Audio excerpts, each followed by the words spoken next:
Hi mga loves! Ito na po, ipapakita po namin ang aming binili mula sa sahod kay Lolo Mets. Pero bago yan, nag-ikot-ikot muna kami kung saan yung mas okay, lalo na sa quality, at syempre yung pasok sa budget.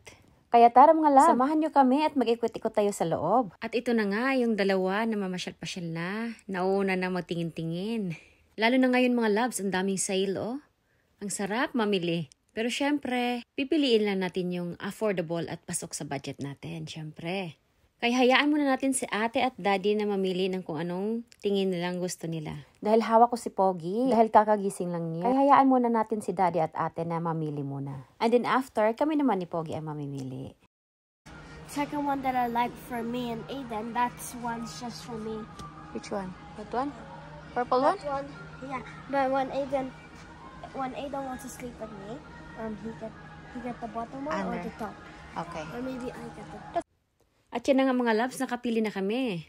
Pinick up na din namin para wala nang intindihin. Hindi na namin pinadeliver dahil sadyang youth talaga ang dala namin para if ever makabili kami, sasakay na lang namin diretso. So ayun na nga, hindi naman siya ganun kamahalan at kahit papano naman nakakabili ng isang item. Kaya para sa mga nag-uumpisa pa lang dyan, huwag mawawala ng pag-asa. Sisipagan nyo lang din at madaming effort. Dahil darating ang time na bibigyan din tayo ng more blessings from God. At para sa mga pinanghihinaan ng loob dyan, gawin yung inspiration binibigay ni Lolo na cent or centavo. Dahil once na ipon yun, lalaki din yun. At once na nakasahod ka na, magiging motivation mo yun para mas gagalingan mo pa at magbigay ng inspiration sa iba.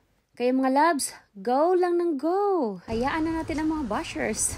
Hindi kasi talaga maiiwasan yung mga bashers, yung mga negative vibes. Normal lang yung mga loves. Pero huwag pa-apekto. Smile lang ng smile. Ngitian mo lang ang mga bashers. Focus ka lang sa goal mo. Then everything will be alright. O siya, sige mga loves. Bumahaba na naman ang aking chika. Comment down below ha kung may mga tanong pa kayo. See you next time. Love ya!